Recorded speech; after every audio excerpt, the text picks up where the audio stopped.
Так, Татьяна, смотрите, сделали мы теплое, мы сделаем немножко теплее, чем вот это. Ну, как, у вас получится, может получиться и прохладнее.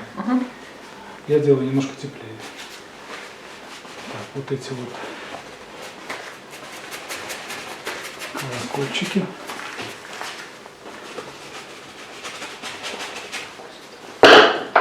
Еще раз повторю, вся эта работа построена на противоречии оранжевых и фиолетовых оттенков.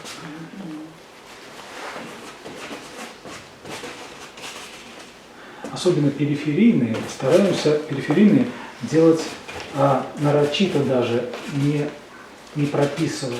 Вот эту работу я делал долго, ну, наверное, больше дня точно, часов 8 чистого времени.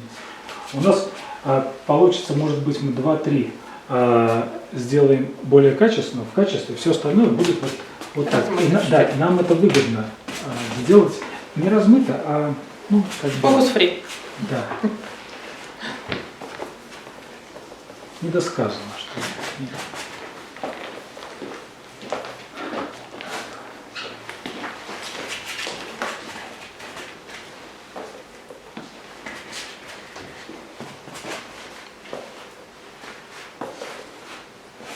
Вот у этих орхидей 5 лепестков, 2 больших верхних и 3, насколько я понимаю, вот такие вот. Да, здесь более недоразвитых каких-то.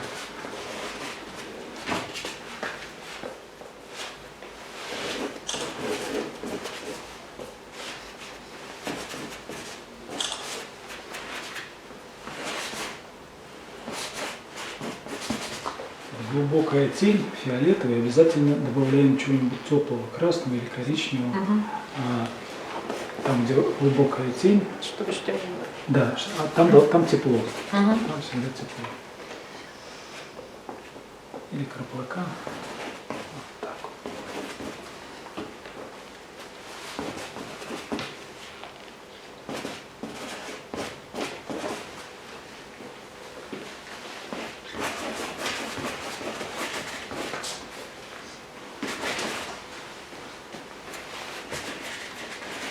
Вот фиолетовый с оранжевым такие оттенки создают, с желтым, с оранжевым, такие очень цвета сложные. Ну, фиолетовый с оранжевым, они как раз на противоположных, да? Ну, почти, да. Почти. Это... Вот какие нежные такие, вот уже и думать не надо. Сами собой получаются такие очень живописные оттенки. Когда быстро пишешь, мазки как бы случайные, хаотичные, а на самом деле вот процентов, наверное, 70 нет, можно оставить. Они не продуманы, абсолютно. Я вообще думаю о другом. Но дело в том, что нам не нужна здесь. Вот если мы будем париться и думать, куда что-то проложить, живопись будет сухая. Более того, она потянет нас еще больше на выписку, что мы не очень умеем, как начинающие. Когда ты достаточно свободно вот так вот поступаешь, сначала как бы закладываешь вот такой вот достаточно свободный стиль, ну, раскрепощенный. Да, раскрепощенную импровизацию такую. Во-первых, это хорошо, это нас не будет сковывать в рисунке, мы можем только вот что-то основное сделать, а это уже будет более свободно, поэтично. Так, пока свеженькое, нужно впаять немножко друг друга сухой кистью, одновременно выбирая лишнюю краску.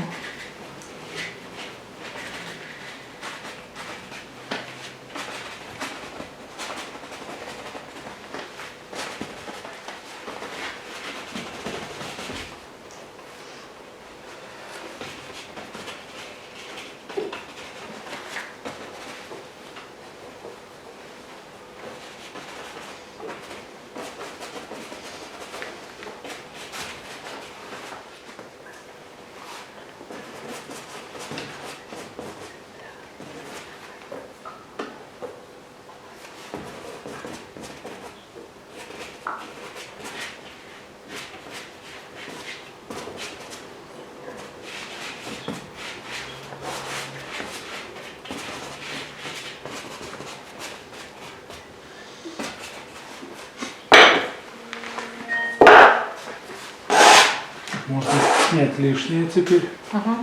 лишнюю краску.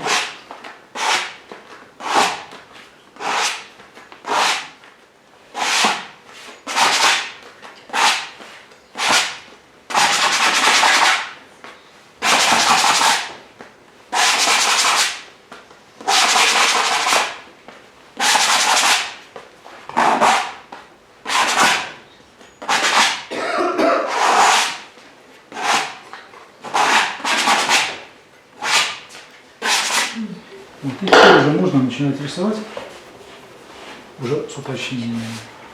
У нас важна ось, к ней сводим не перпендикулярно, не параллельно, а несколько вот под углом к оси. Как бы прожилки рисуем. Представляем себе лепесток. Да, представляем лепесток. Уже идем на уточнение.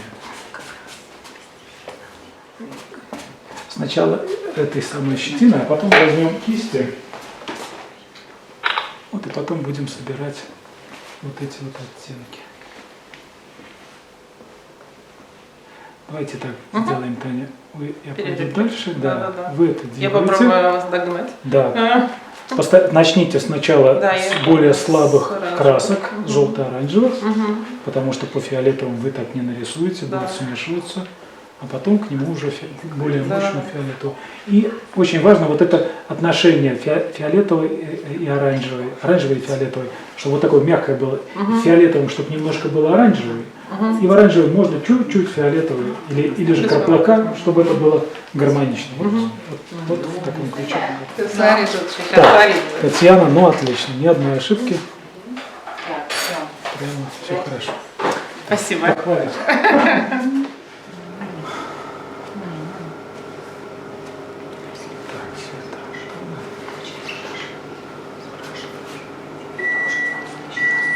Смотрите, Таня, даже нарочито, если мы можем выписать вот этот граммофончик в ботаническом стиле, мы не должны этого делать. Может, ты будешь подойти? Да. Дело в том, что ну, вот даже красивее, когда ты нарочито делаешь что-то вот ломано. Понимаете? Вот, мы должны как начинающему художнику научиться вот это видеть? Вот. Вы же это видите, да, понятно, вы профессионал, вот когда не нарочито, а начинающий художник, он же хочет все вырисовать, чтобы ему было все понятно, собственно говоря. Вот как научиться? Да, отличный вопрос, смотрите, Катя, у меня то же самое было, я выдавливал из себя вот это рабство натуры по каплям. Вот серьезно, я тоже все вот очень фотографично рисовал, тем более часто начинал рисовать с фотографии, где все не с живописи, где мне казалось, что нельзя.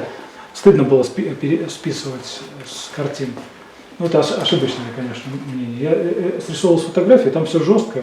Это как бы уводило меня в жесткость.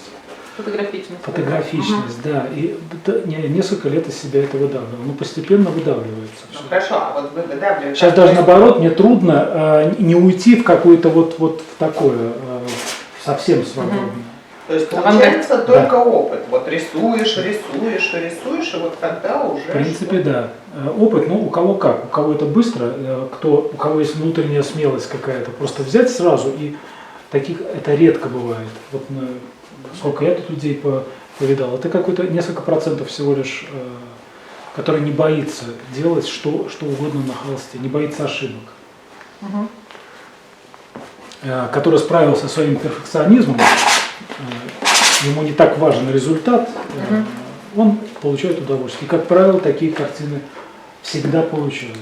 Когда человек не парится, что там.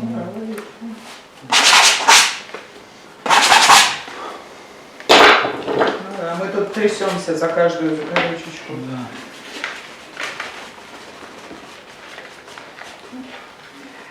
Мы должны рисовать настроение скорее. Тут у нас есть фотография, художественная фотография, которая лучше нас все это сделает и обработает картину, правильно? А мы должны, на это поле суваться, но мы проиграем. Тем более, как начинающие художники, у нас шансов нет. У нас шансы есть, вот, обыграть, сделать искусство, вытянуть из себя художника каким-то образом.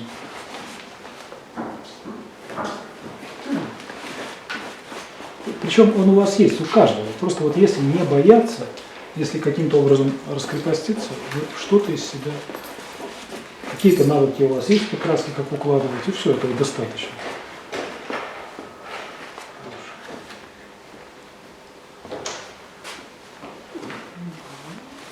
Так, идем на осветление.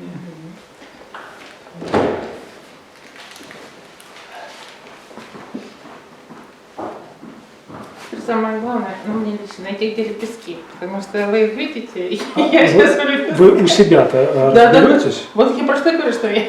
Разберетесь, я говорю, не обязательно. Вот достаточно, вот я сам его потерял, и какой-то мазнул, он потом сложится, потом вытянем. Не вытянем, зритель вытянет. Зритель вытянет, ему достаточно света. Сейчас сознание человека настолько развито, что символы считывает, это слишком много для него. Намеки считываются очень легко, даже дети считывают, не говоря уже о взрослом опытном человеке. Уже ж видно, что это у нас... Нет-то уже видно, да. Да, цветы орхидеи. Олег, а вот еще у меня вопрос. Вот когда мы смотрим на фотографию, мы же не видим, начинающий художник, правильно вот так вопрос поставить, не видит столько цветов, сколько, допустим, вы кладете на картину, да? Он видит что? Сиреневая лилия, то есть орхидея, и желтенький граммофончик. Все. Да, особенно если брать жестко натуру, то есть с натуры или с фотографией там особо оттенков нет. А живописец обязан или же увидеть маленькие там нюансы и увеличить их, или же придумать их. Это, как ни странно, достаточно просто. Вот взять, с формой труднее играться, а с цветом очень легко играться. Чуть почувствовал теплоту, добавь прям ярко, возьми без разбела там оранжевого, шлепни, холодного. Главное, что нежелательно, чтобы все пестрило, нельзя, чтобы зеленого много было, синего, это я много раз говорил, что синий желательно в фиолетовую сторону вести, а зеленые, если большие площади зеленого, нужно делать, смягчать красными, чтобы были оливковые оттенки. Но кое-где может быть очень-очень яркий мазок, синего, зеленого, чтобы показать, что у нас палитра очень широкая, всю ширину палитры показать. С цветом несложно играть, преувеличивать его. Вот для этого, кстати, полезно смотреть живопись, хорошую живопись. Там вы чувствуете эту игру такую абсолютно бесшабашную с цветом художника.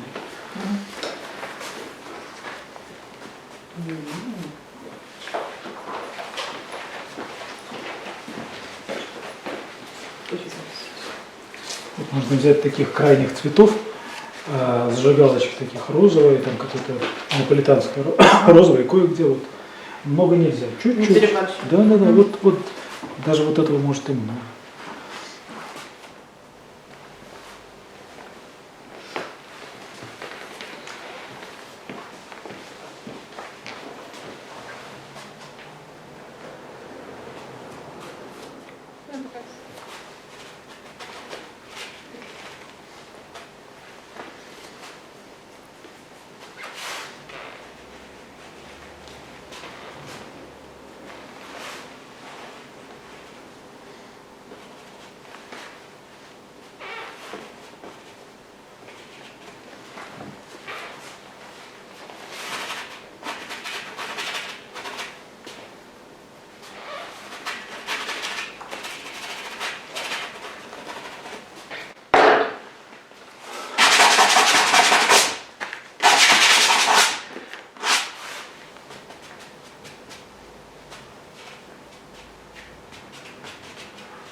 Про привязанность к натуре. Вот у нас сходство, вот у меня во всяком случае с натурой, ну чисто символическое, так кое-что. Но зато я не привязан к нему, я абсолютно свободен, я сейчас получаю там прям удовольствие. Натуральное удовольствие, когда работаешь ты свободен, ты делаешь то, что хочешь. Ну да, потому что, мне кажется, даже когда свою собственную картину повторяешь один в один, это уже неинтересно. Раз неинтересно, б, никогда не получится, ты от этого еще больше расстроишься. Проще отпустить себя, предупредить заказчика, что я часто просят повторить, что копии не будет, будет по мотивам, но не хуже. Вот. И получить удовольствие. Конечно. Ну, а если еще мы пишем не портретного сходства, орхидеи к орхидее не нужно. Поэтому можно действительно расслабиться и получить удовольствие.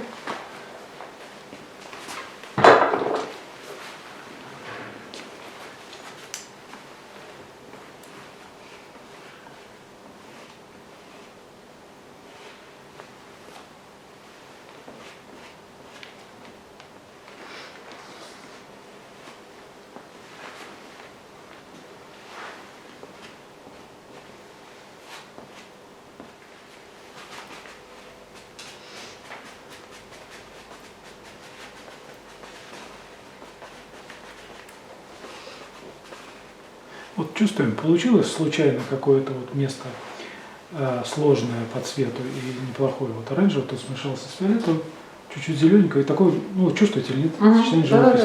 Бережем. Бережем это место. Оставить. Да, пускай вот оно может и остаться.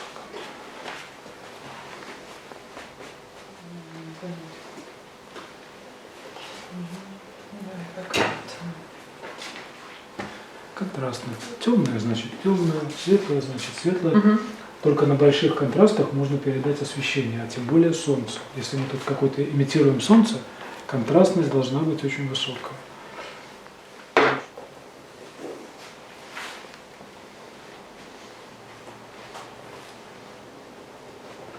Можно вот так вот просто какие-то баловство какое-то. Попробуйте. Бабочки. Да, не крыло бабочки, но вот когда немножко даже кисть впереди логики идет, это неплохо. Мозг, сознание что-то там нарисует, что там что-то еще какие-то торчат какие-то. Не выдумывайте. Если вы будете серьезно что-то прорисовывать, будет настолько жестко и не выбиваться, если неинтересно. Это сразу на 2-3 ступени будет ниже уровень живописи, уровень подачи материала, понимаете, уровень вообще. А вот это вот то, что нам нужно. Периферия должна быть свободной, она очень важна. Это не фон, это тоже полноценная, очень важная вещь. Но когда он решен свободно, это в этом прелесть живописи, которая...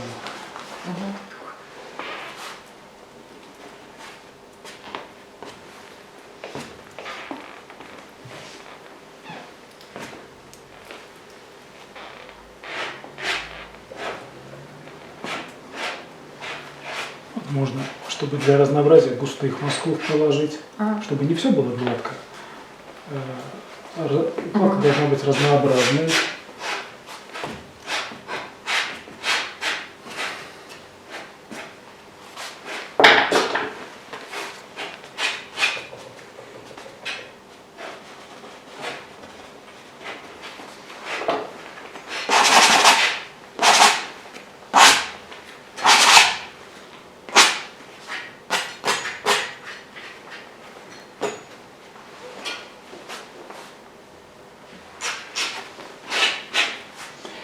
Так, Татьяна, ну все, в общем, догоняйте, делайте что-то похожее. Желательно. Я боюсь уже не удастся. Нет, Спасибо. у вас все должно получиться. Тут, я же говорю, главное, только у вас почувствовать, ну да, если вдруг что-то получается, это значит, это плохо. Если у вас, нет, точнее, если вас потянет в ботанику. Я поняла, да. Все, нет, нам нужна не ботаника. Нет, но я имею в виду, получается то, что надо, а не то, что... Нам надо то, что нам нужно. Нам нужен минимум Пикассо, там, Модельяни, что-то такое. Минимум. Мы в лучшем положении этих мастеров. Мы знаем, как они писали, как они образами писали, символами такими. Мы это знаем. Мы тоже должны не хуже написать. Понимаете? Татьяна, давайте. Будем стараться. Давайте.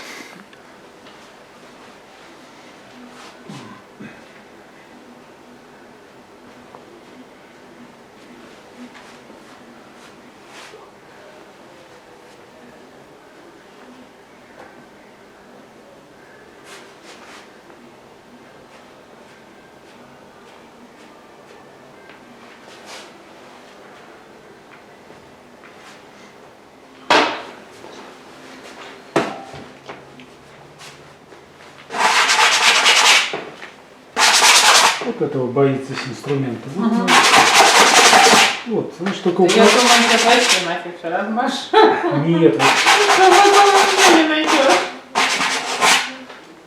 не размажешь. По этому холсту не размажешь.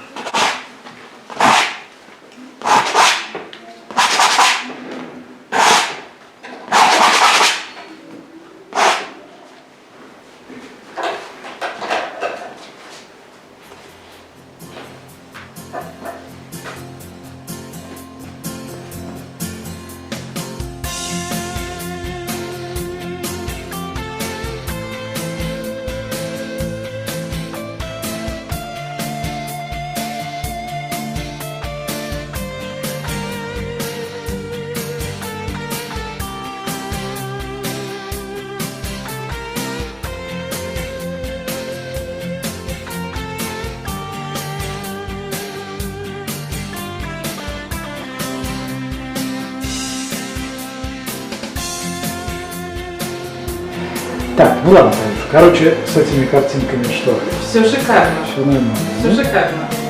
Ну, все. Вот вообще сбоку мы согласись, цвет очень горит. Ну все, фотографируемся.